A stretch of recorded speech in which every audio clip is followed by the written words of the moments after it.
নমস্কার বন্ধুরা, আজকে আমি তোমাদের সাথে শেয়ার করব হচ্ছে মুচমুচে কচুর চিপস। আর তার জন্য দেখো আমি এখানে ঝুড়িতে কতগুলো কচু নিয়েছি। আমি বাজার থেকে এরকম সাদা সাদা কচু কিনে এনেছি চিপস ভাজার জন্য। এইবার কচুর খোসা ছাড়িয়ে নিয়ে আমি এরকম সরু সরু করে কেটে নিয়েছি। আর জলে ভালো করে 2-3 বার ধুয়ে নিয়ে জলটাকে ভালো করে ঝরিয়ে নিতে হবে। তারপর আমি এর মধ্যে দিয়ে দেবো সামান্য হলুদ গুঁড়ো। হলুদ গুঁড়োটা আমি কচুর মধ্যে ভালো করে মাখিয়ে নেব। ঝুড়ির মধ্যে কচুগুলো তুললে জলটা ভালোভাবে ঝরে যাবে। এরপর আমি কড়াতে দিয়ে দিয়েছি পরিমাণ মতো তেল। তেলের পরিমাণটা একটু বেশি দিতে হবে। এইবার 3খানা লঙ্কা আমি এর মধ্যে দিয়ে দেবো। তো লঙ্কাটা কিছুক্ষণ ভাজা হতে থাকুক। এখন দেখো, এখন আমার লঙ্কাটা ভাজা হয়ে গেছে। এরপর হলুদ মাখিয়ে রাখা কচুগুলো আমি এর মধ্যে দিয়ে দেবো। আর গ্যাসের আঁচটা আমি হাইতে রেখে এটা বারবার নাড়াচাড়া করে ভাজতে থাকবো।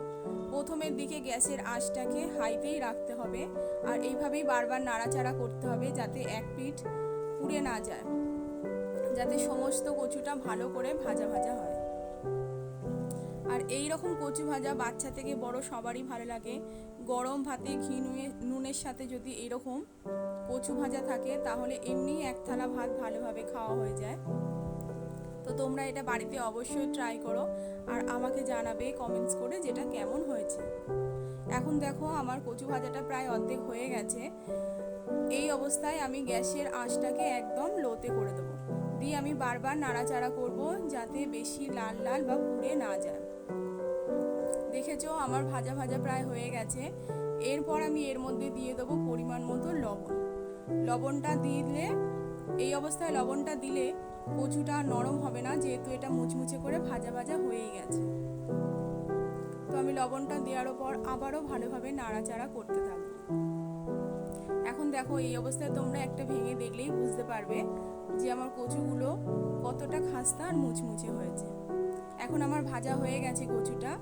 এবার এইরকম কড়ার গায়ে আমি তেলটা ঝরিয়ে নেব, নিয়ে এবার প্লেটের মধ্যে এটা আমি তুলে নেব।